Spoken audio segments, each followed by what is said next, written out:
All right, thank you for staying with Citizen TV. The SMS line is 22422. We'd like to hear what you think as well at Citizen TV at Zinzi_K and at Trevor Mbija. Use the hashtag Daybreak. We'd like to hear from you. The panelists seem to disagree on the issue of quality. Let's bring it back to the basic primary education. So there was the Maziwa Nyayo era. Yes. There are many people who argued that that inspired children to go to school.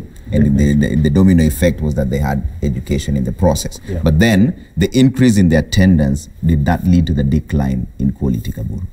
I totally agree with you that what we do not, and is the challenge we've had with our education is that it's not been very well planned. Yeah. In terms of being futuristic. We've always had policies that serve the moment. And that's why our policy making, the art of our policy making in education is a little bit weird, and therefore doesn't serve what you call fit for purpose.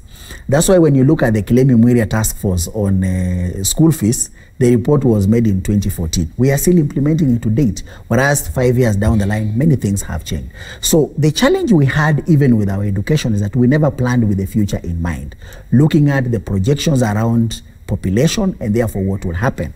For instance, when President Moi took over power, Kenya had 108,000 teachers.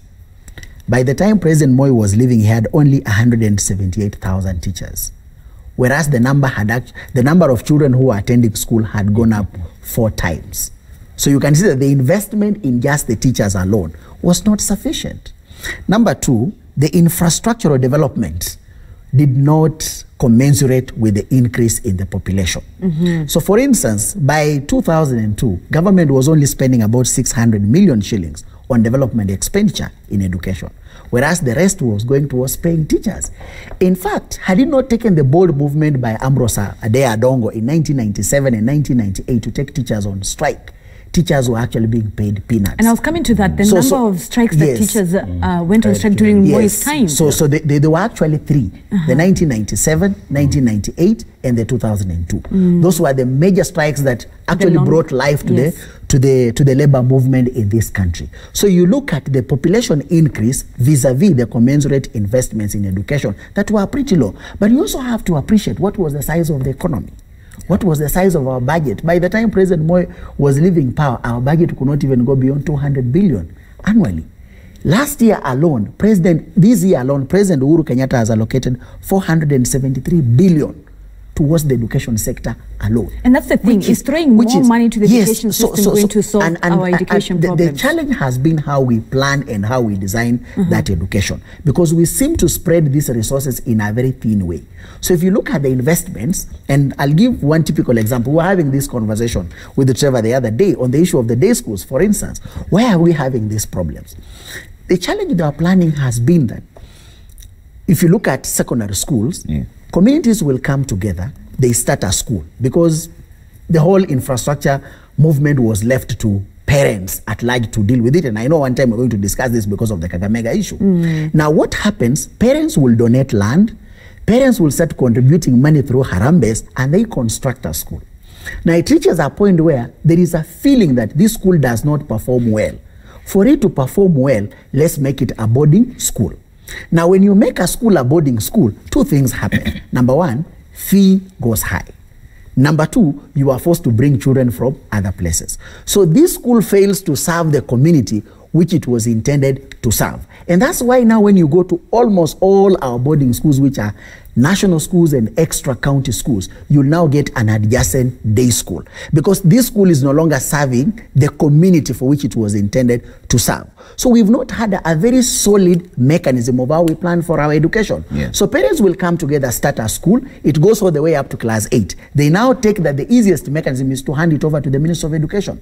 Now when they hand it over to the Minister of Education, TSC gives them only 1 teacher. That now means you already have got 8 classrooms, you only have 1 teacher. What happens? You have a shortage of 7 teachers. So the ministry has never been bold in terms of looking at the guidelines and regularizing how we think of starting schools. And this is a problem that started with the Kenyatta regime, which when Moi came, he was unable to resolve. Now Moi thought that perhaps all the problems could be solved by trying to reduce the pressure that was coming with people thinking about higher education. And that's why he thought of 844. Now it was hurriedly implemented. What happens at the same time, government cannot put in resources because of structural adjustment programs. The Presidential Working Party on the education system for the next decade and beyond of 1988, chaired by the former principal of Lenana High School, and later on who worked for many years at the World Bank, and the man who set up Daystar University, Mr. James Kamunga. You need to bring him over here to give you a history of education in this country. Took the bold step in what was known as the Kamunga Report.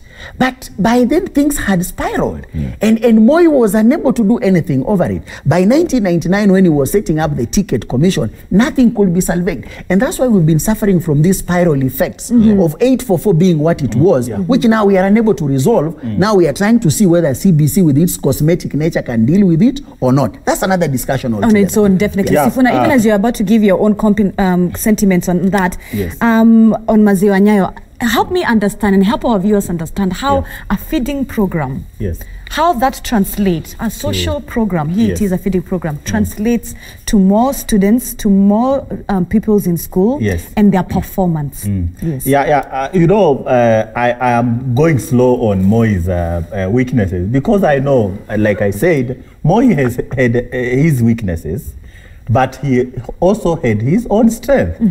That's why as teachers we have the WWs, what went well and what's even better if. What went well and what and even better if. You know, we have so many commissions in this country, Ominda report, all the commissions that Kaburu is mentioning here, unless there is governmental goodwill to execute. And that's why there was my departure on Echesa's sentiment that in as much as there is a growth in any institution. Now, the problem with our leadership or governance is one, that whereas we want developmental growth in all this educational sector and all that, it should be noted that by the time Moi was taking over the instruments of power in this country, our GDP, our economy was at the same level with Malaysia and Singapore. However, we should be asking the reasons why or where the rain started beating us.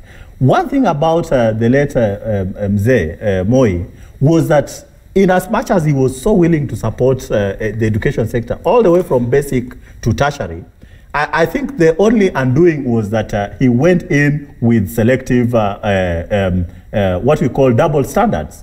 He could actually support, even the Harambes was a selective way of developing schools. But to your very question of knowing that where the feeding programs, the bite of the Kenyan. This is a man who was very knowledgeable. He knew very well that Kenyans at that particular timing, I will say categorically on this national television that some of us hail from very poor backgrounds. And that packet of milk on either a Wednesday or a Thursday at school, and I reckon maybe the stampedes could have happened during that particular timing. It was, and even our teachers could carry those packets into their, madams could carry those packets into their homestead. But secretively. But secretively, obviously. It was a source of nourishment. And Moi knew very well that when I feed a nation, and especially feed the next population of this country, I will be touching to the core. That translated to the numbers. You can go to the archives and see. The school teachers will tell you that on a Thursday or a Friday, where that milk was available, the numbers actually plummeted in Here's in the this thing, Sifuna, before Trevor brings in Echesa. Should CS Magoha start thinking about that social aspect and how it translates to a perfect education? I think how hungry students also translate to them performing poorly and vice versa. It was a program that was supposed to actually be maintained all the way, but the dynamics again have really changed. The numbers are too much. It will not be sustainable, and by that particular timing, like my colleague has said here, the numbers were a little bit manageable. But my point has always been, so long as we lack the goodwill in this country, if the numbers, for instance, I'll just mention the 100% transition that is being the clarion call by our current president, Uhuru Kenyatta. So long as we stand on the rooftop and say 100% transition, but we are doing very little in terms of infrastructure development, in terms of making sure that the teacher, because even if Kaburu talks of teacher strikes during KANU regime being as many as it has not been there were only 3. Up to. There were only 3. But you've said they were the major one, and you even quoted my hero, the late Ambrose Adongo.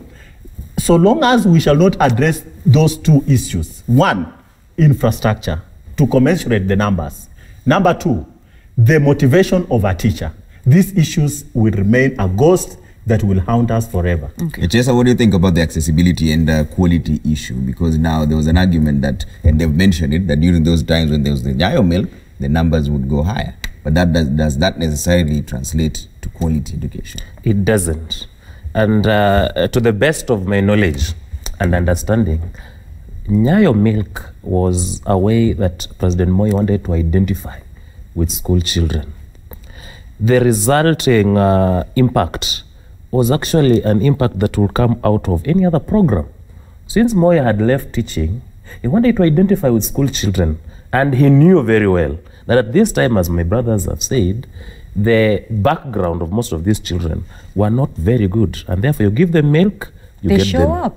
They show up. They come to school. Just like when you have a sports day, they come to school and such things. However, it's not a program that you will say had an impact on performance, had an impact on the quality of education.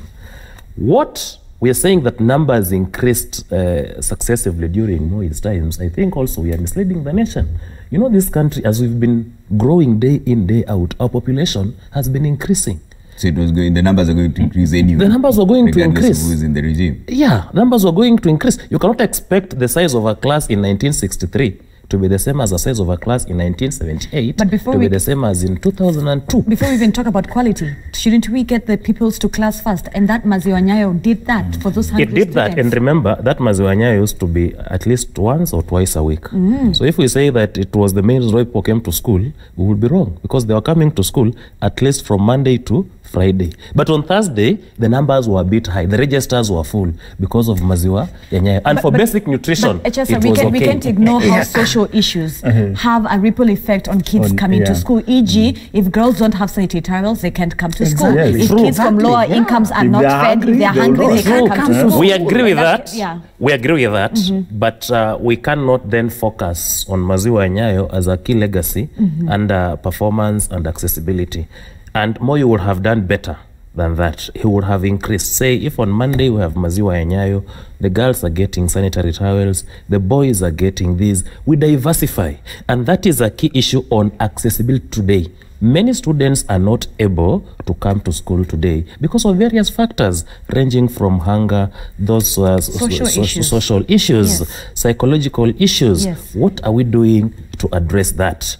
And when we look at the right to education, we are looking at it from three perspectives. The issue of first, accessibility. Two, the issue of quality. And three, the issue of affordability. Unfortunately, I tend to think that education at basic level was more free during Moi's time than it was free after it was declared to be free by Kibaki. Interesting.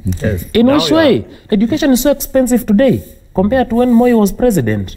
My own father had 5 children in primary school, but about 20 children in my village used to attend school under my father's name, because what you are required to do was just to pay 1,000 shillings as development fee in primary school, so that all students who have the name Echesa will then go to class after they said that Wilfred Echesa had paid 1,000. You get 30 students going to class. And therefore, few villagers would pay, and other people's children will ride under the villager's name and get to school. But today, it is even difficult to start off your kid in the kindergarten as a Kenyan, because it is so expensive. I'm told parents pay as much as 5,000 in kindergarten. Before those P1, P2, P3 stages, or P1 and P2 stages, you've already paid 10,000. And in 10,000, you could educate a generation within 10 years. So the irony of free education. I think we should be very careful when we use statistics. Okay. I have told you, and unless you have contrary statistics, by the time President Moi was leaving power, less than 30% of Kenyans were accessing secondary school. Today, as we speak, our completion rates are almost at 70%. So you are able to give as a nation education to more people than you are able to do at that time. So the question of the cost and where the cost is allocated is another discussion altogether. But we should not lose focus to say that by that time, more than 60% of Kenyans did not complete primary school education. So it is something that you should be very, very careful when we address it. Number two is on the issue of the milk program. I think we need to understand that governments are not like buttons which are switched on and off. Governments are not states. And this conversation has been there over time. The growth of the state vis-a-vis the role of the government in the state. Now, states and government which have to enjoy perpetuity, he knows because he's a lawyer, very, very well, that you do not just look at a policy at that point in time, but you have to look at the implication the milk program had on successive policies around school feeding and what will facilitate children from poor households, girls to go to school, and other marginalized groups. As we speak now, there are more than 15 counties in this country where children are enjoying school feeding programs, without which statistics has shown that these children will not be in school. So we really have to credit and say that it took a bold decision for someone who didn't perhaps know what the implication would be. But now research has been done on that, and now we establish that if we do specific things, we are sure that our children will be in school. And I can give you an example. I was in Tanzania in a school where the Prime Minister Kassim Majaliwa comes from, and how that school has chosen to reconvert how they do the feeding program. Let me just finish on this one, just 30 seconds. That when you also look at the feeding program, it's not just about availing the food in the school, but also how the food is designed. So like that school, when they are given the food, they don't give lunch, because their argument is that why would you let children to stay hungry from morning till lunches when you give them food? So instead they prepare the githeri overnight, so that now when children come to school in the morning, the first thing they do, they are fed, so that when now they go to class, they are already full. So we are able to teach children who are already on a full stomach rather than waiting for the whole day. So this is continuous research on what can be done to improve attendance, to improve access in our schools. So we should not just look at governments and regimes like it's a button which we say milk ended, therefore all the benefits, milk on, milk off. I think we will be losing a lot of focus if we cannot itemize the real things, or even if it is one or two things that Moi individually did to contribute towards the education sector in this country. We cannot look at it from the blanket statement point of it and say that he failed or he did not. And we are here, I will say that by virtue of just him even visiting, and he had that behavior, just setting time outside of his presidential busy schedule to visit a school, and I did mention this at the start of this program, was quite motivational. Number two, Moi himself ensuring that individual teachers could actually be motivated. I have an example. By then, towards the tail end of Moi's regime, I witnessed with my own eyes whereby a school teacher had presented one of the choral verse at State House here during Gala. And I'm telling you, what I saw on that particular day was very unprecedented. When the pupils had finished singing, Mzee Moi asked the teacher one question: what can I do for you? And I'm telling you, if since you had that opportunity where you and Moi in that close proximity, and Moi has asked you, what can I do for you? And that teacher told him, Mzee, I don't have a house. Yes, I'm a teacher, but I'm living in a squalor. Wow. What Moi did was very, very dramatic and historical. He ordered his aides, the aides around him, and said, go to Buruburu Estate, identify one of the house there that is good, and make sure that all the transactions are done. As we speak now, Mr. Muteti is living in a house courtesy of President Moi. Here's the thing, Sekuna. Number two, here's the thing, Sekuna. If teachers were paid well, perhaps in the first place. That is where I wanted to come in. We are focusing on trivialities to praise Moi. Let me finish my point. I can say in general, he would not have done it better. The motivation levels of the teachers at that particular timing. And I'm telling you, because these payment levels, Trevor, goes with the sustainability of the national economy. Yes. at that particular timing, what was the economy of Kenya? I'm telling you, some of our parents will tell you they were earning 150 shillings. Yeah. And they will tell you during that particular time, 1 shilling could buy a goat on the market. Yeah. Let us not look at those numbers and say that because a teacher was earning 250 shillings a month, it was very low during that particular timing.